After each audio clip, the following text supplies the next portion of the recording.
जिल्ह्याचा विकास करायचा असेल तर स्थानिक आमदारांना पालकमंत्री करा अशी मागणी शिंदे गटाचे आमदार नरेंद्र भोंडेकर यांनी अनेक दिवसांपासून लावून धरली असून आज अखेर आमदार नरेंद्र भोंडेकर यांनी जिल्हा महिला व बाल विकास अधिकारी कार्यालयाअंतर्गत झालेल्या मुख्यमंत्री माझी लाडकी व महिला सशक्तीकरण व महिलांच्या जिल्हास्तरीय मार्गदर्शक मेळाव्यामध्ये भंडारा जिल्ह्याचे पालकमंत्री विजयकुमार गावितसह राज्य सरकारवर निशाणा साधलाय, घरचाच आहेर दिला असे म्हटले आहे।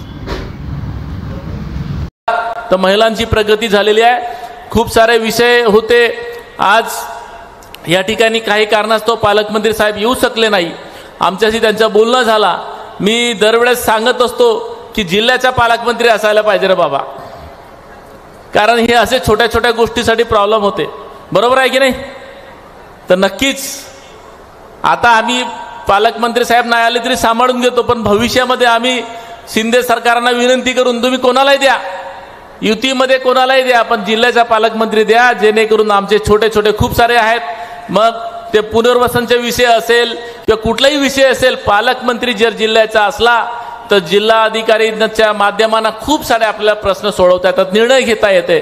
म्हणून नक्कीच आपण आमच्या पाठीशी राहा, शासन तुमच्या पाठीशी आहे आणि शासन कुठेही हात आखुडता घेणार नाही।